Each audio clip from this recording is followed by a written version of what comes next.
Le agradezco a Viri Ríos, Salvador Frausto y Víctor Hugo Michel que estén con nosotros esta noche justo para analizar estos nombramientos. Bienvenidos, bienvenida. Gracias, ¿Qué tal, Pedro? A ver, políticamente el nombramiento más importante, creo que podemos coincidir los cuatro en que fue el de Marcelo Ebrard por el proceso interno que vivió Morena.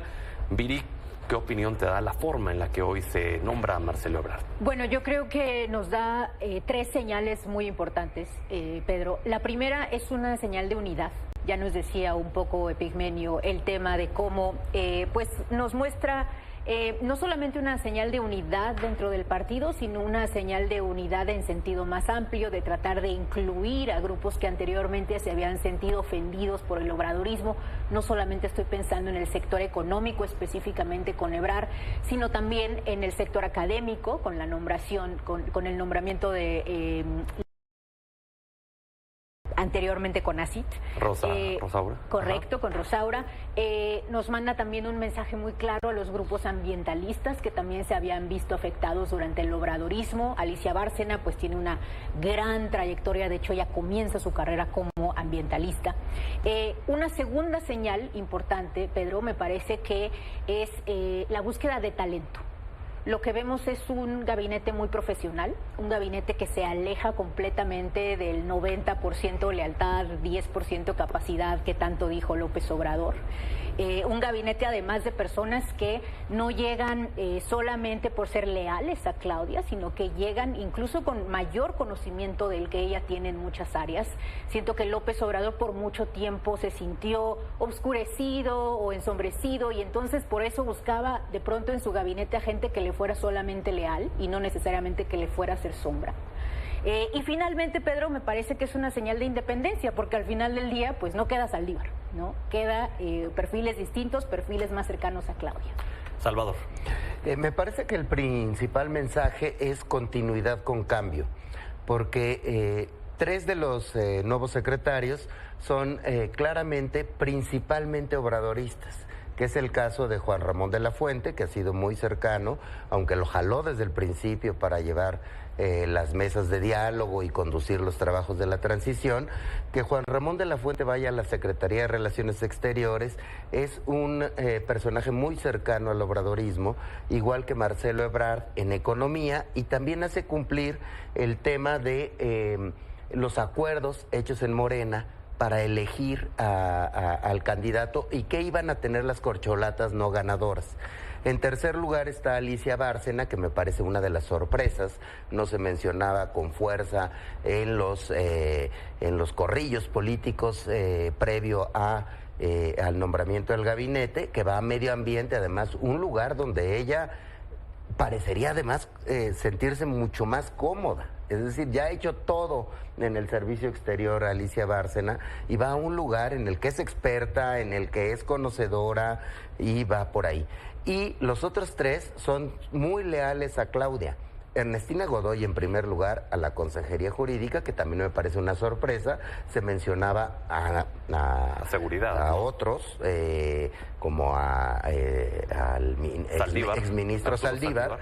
Y Rosaura Ruiz, experta en temas de educación, de ciencia, de humanismo, de tecnología, de innovación, va a ponerle un sello propio en el caso de Claudia, siendo ella científica, y claro. Finalmente Julio Verdaguer, un experto en temas de agricultura, con el énfasis que dijo la misma Claudia: si no hay maíz, no hay país, es claro. decir, en la corriente de la izquierda. Ese sería mi primer saque, que es con un mensaje de sheinbaumismo, obradorismo en la promesa de campaña. Continuidad con cambio. Continuidad con cambio. Víctor Hugo, ¿cómo lo defines tú? Pero yo diría, y regresaría a lo que decía Viri respecto a esta mezcla de que Andrés Manuel López Obrador privilegiaba la de 90% lealtad y 10% capacidad. Hay que decirlo que en esta ocasión, en la conformación del gabinete, Claudia Sheinbaum también ya muestra que tiene más cartas de las cuales echar mano de las que tenía López Obrador hace 6 años. Cuando llegan al poder, él no tenía tantos elementos para poder conformar un gabinete, y ahora lo que tenemos es perfiles muy competentes, muy técnicos. A mí me llama mucho la atención que prácticamente todos los que vimos en la lista tienen estudios en el extranjero de posgrado. Ese es un tema muy importante. Voy a hacer una lista rápida ahí. Tenemos el caso de Marcelo Ebrard, que estudió en la Escuela Nacional de Administración de París, licenciatura. Tenemos el caso de Verdeguer, universidades de Arizona y de California. Es candidato a doctorado en genética por la Universidad de California. El caso de Rosaura Ruiz, Universidad de California, posgrado también. El caso de Juan Ramón de la Fuente, Universidad de Minnesota, posgrado, y además de que trae 20 honoris causa, Sí. 20 doctorados honoris Honoris causa. causa. El caso de Bárcena, estudió en Harvard. Entonces lo que podemos ver aquí es que son perfiles muy técnicos, muy estudiados, muy profesionales, que quizás en el anterior gabinete habríamos visto un privilegio más hacia la línea ideológica, y en este momento lo que estamos viendo es esta línea académica, científica y técnica por parte de Claudia Sheinbaum que se está manifestando en estos perfiles. Y nada más cerraría este comentario con lo que preguntabas originalmente, el caso de Marcelo Ebrard. Muy llamativo cómo ya se da este cierre de filas. Nosotros vimos de primera mano aquí en Milenio, lo vimos como periodistas, lo ríspido que fue el proceso interno, y a la par lo que está haciendo Claudia Sheinbaum es echar mano de un peso pesado que va a poder estar ahí en uno de los momentos más críticos que vendrá en los primeros años de su gobierno, que va a ser la renegociación del TEMEC, con un gobierno estadounidense que no sabemos quién lo va a encabezar. Hablabas del tema académico, si mal no recuerdo, creo que 3 o 4 son emanados de la UNAM también, de estos nombramientos. Y si lo tomamos en el contexto del conflicto que trae hoy en día el presidente López Obrador con la UNAM, pues también habría también algún mensaje, ¿no? En una especie de reconciliación.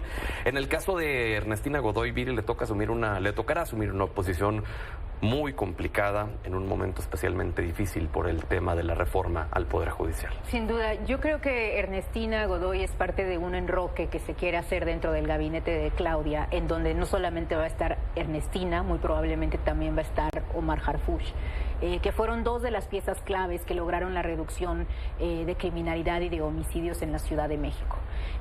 Lo que sucedió en Ciudad de México, que es verdaderamente histórico, no se podría explicar si no fuera por la coordinación estrecha que existió entre estos dos personajes. En ese sentido, me parece que Claudia está mandando un mensaje muy cierto, muy certero, muy concreto, que es: la seguridad va a ser una prioridad para mí. La seguridad y además la coordinación entre las fiscalías, y Ernestina va a ser una pieza clave de esa estrategia. ¿Qué opinas al respecto, Salvador? Me parece que el mensaje sí va por el lado de seguridad, pero también por el lado de economía.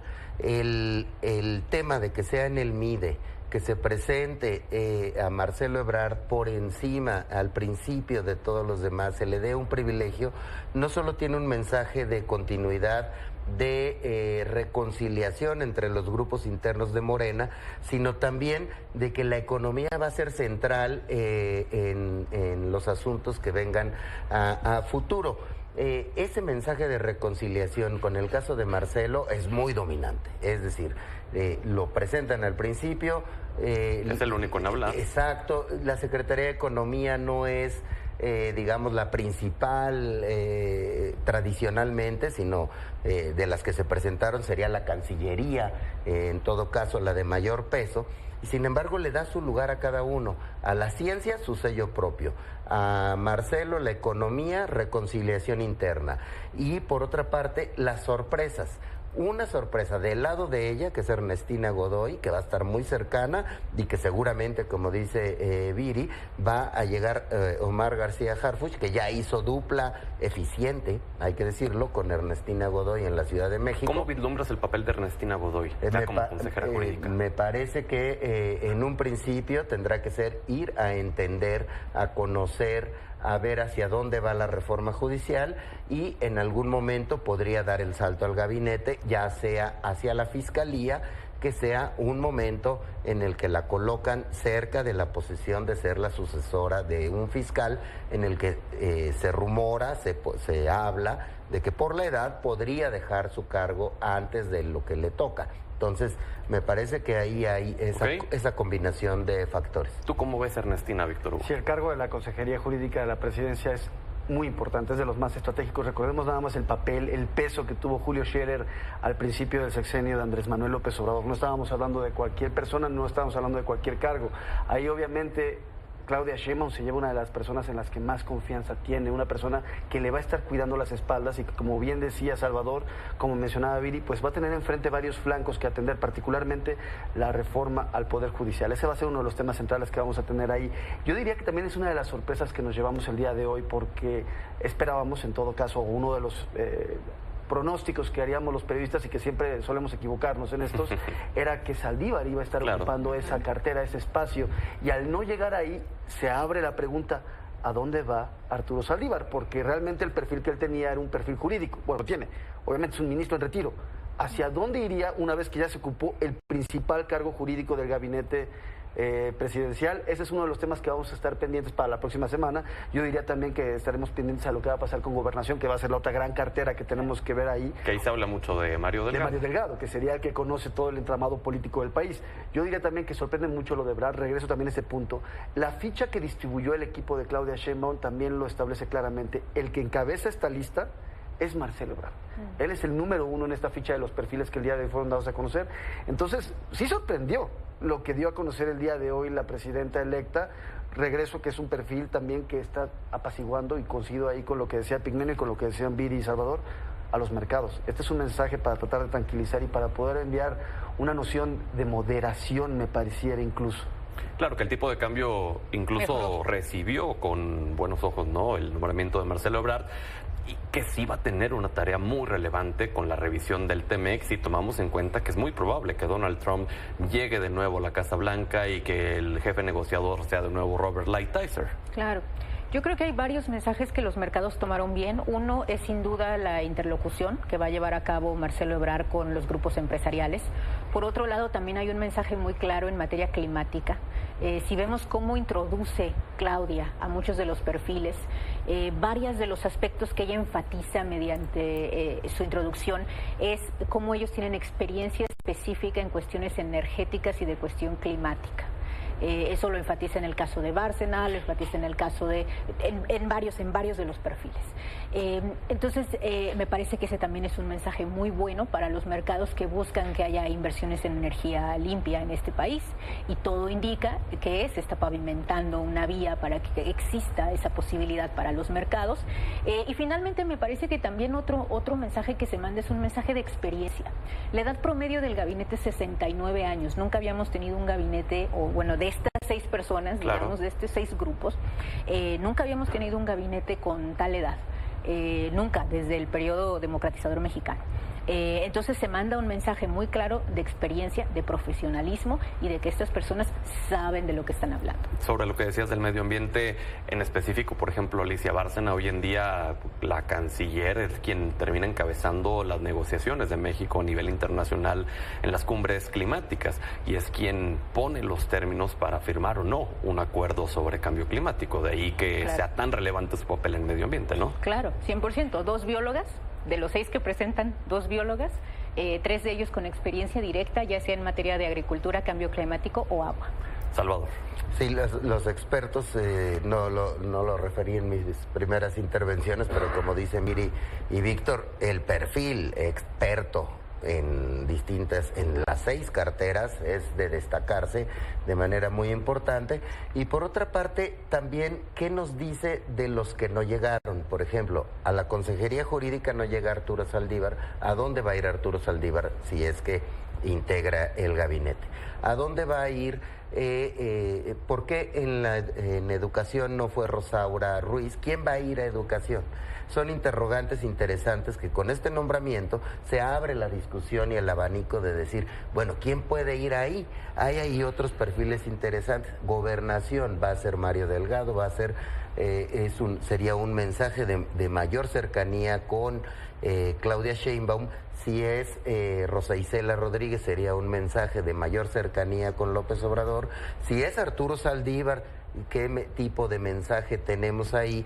Sobre todo porque ha tenido más críticas que otros de los integrantes del gabinete. Claro. Entonces es muy interesante cómo lo está jugando, le está poniendo emoción Claudia Sheinbaum, y me parece que lo está haciendo de manera interesante el asunto. Yo diría que también esta parte del gabinete tiene un tinte muy internacional. ¿A qué me refiero? Estamos hablando de 2 cancilleres, Marcelo Ebrard y la canciller Bárcena. Estamos hablando de Verdaguer. Él estuvo en la FAO. Es decir, tiene experiencia como un funcionario internacional en el entramado de Naciones Unidas. Estamos hablando de que la canciller Bárcena, que ahora estará en medio ambiente, pues tendrá que estar atendiendo los temas de las metas climáticas, de cambio climático por parte del gobierno mexicano. Estamos hablando de que agricultura también es muy interesante. ¿Cuáles van a ser los principales retos que va a enfrentar el secretario Verdaguer? Pues obviamente el tema del glifosato, que lo va a llevar a toparse con Monsanto y con algunas de las principales transnacionales del mundo en materia agropecuaria o agrícola. Entonces ahí tenemos elementos muy interesantes que nos hablan de que la presidenta electa Sheinbaum está poniendo las cartas de cómo va a ser la relación, algunos de los elementos de la relación de México con el mundo.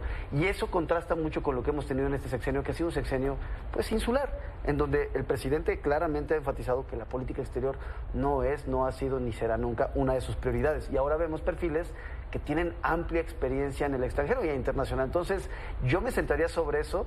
Está mandando muchos mensajes al extranjero la presidenta electa y eso me parece que es algo fresco, que es algo que está contrastando con lo que vimos en la actual administración. Pues muy bien, tendremos más tiempo para seguirlo platicando si nos lo permiten. Gracias, Viri, Salvador, Víctor. Buenas noches. Gracias.